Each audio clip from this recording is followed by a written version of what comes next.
It's painful because of how much you are connected and cared for your child. Also, the circumstances under which you lost. It is an unnatural kind of loss, completely unexpected and cannot be anticipated or prepared for. We all will lose our parents. That's expected.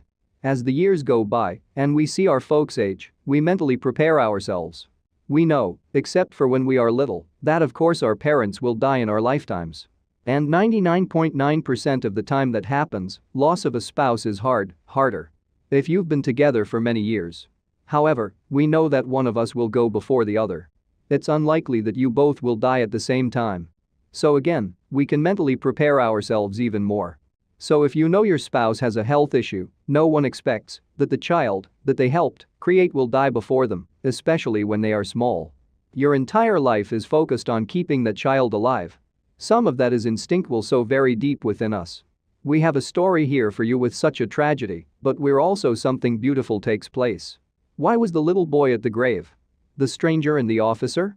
But before we meet the little boy at the grave, we have another special story for you about two strangers who came together through tragedy and a good deed. Officer Sonia Dial gave a salute during the funeral procession of a deceased officer. The officer had died during an attempt to arrest someone. It rained when the funeral procession passed by, but Sonia stayed out of respect. A passerby who saw this couldn't just let it happen. He stood under his umbrella, nice and dry, and thought that the officer could use some protection from the rain. What would you do if you met such a dedicated officer standing in the rain? The gentleman then walked up to her and held his big umbrella over her as he stood behind her for 30 minutes with the umbrella over her head, but she wasn't aware of it. She could not see the man because her hat blocked her view. She did find it a bit strange, however, that people passing by were taking pictures. She thought it was normal what she was doing. Every officer is saluted in this way when they die. She didn't understand why people would take photographs of the scene. The man didn't speak to her, and when she turned around, he was gone. However, a photo of the two came online. It attracted the attention of many. Everyone wanted to know who the mysterious man was who had done this act of kindness. There was even a Facebook request to find the mysterious man. The gentleman holding the umbrella was Gene Allen. He worked in the same building as Sonia. However, that was not the reason he held the umbrella above her. He was at work that day looking for updates on the procession. He wanted to know if it passed by the building where he worked, and if so, he would go outside to show his respect. And so he did. The procession was a very emotional display for Gene. He was impressed that Officer Sonia also stood there to pay her respects to the deceased agents. Despite the rain, that day brought a change in Tiffany's life. Thanks to Gene, she learned that people do care about officers. Sometimes it is easy to lose hope. As an officer, it is nice to see good things in people. Later, when Tiffany and Gene met again, they embraced each other and Sonia thanked him for his kindness.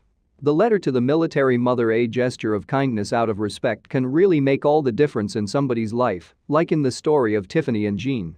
In the following story, a stranger performs a friendly act as well. A mother of two named Jody was a hairdresser in daily life and worked in a hair salon. When she left for work one afternoon, she saw something unusual on her black and white car. There was something strange on her windscreen. It was hard to see what it was from a distance, but as she approached, she saw it was a piece of paper. What could it be? Was it a fine from the police? Luckily it wasn't. It also wasn't an advertising leaflet or any other advertisement. It was a handwritten letter. Who was it from, and what did it say? Did she have a silent admirer? Jody got confused. Why would somebody do this? She hesitated but took the letter and opened it. The letter came from an unknown person and she didn't expect what was in it. The person who wrote the letter had seen a sticker on the back of Jody's car. The sticker on the back of Jody's car said, "Proud parent of a soldier." The anonymous writer wanted to get in touch with Jody through a positive letter. The slogan on the sticker was simple but meant a lot to the writer.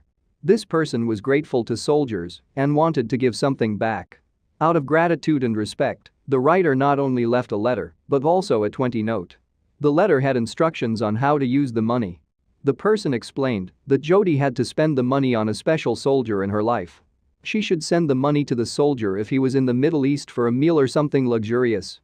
Or she could keep the money until the soldier had returned safely. The letter touched Jody deeply. She had two sons who were both in the army, and like any mother or relative, she always had her boys in mind and she worried about them. When she received the letter, both sons were miles away at work. Her eldest son, Jacob, was 22 and abroad in South Korea.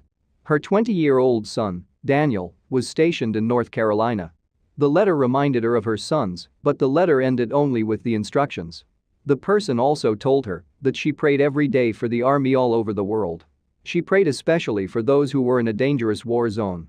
She signed the letter with all the best, Sally. But Jody did not know anyone named Sally, so it was a stranger who had made her day. Did you ever make a stranger's day? Jody read the letter twice before the content sank in. Then she broke into tears and was very grateful to this person for showing her support.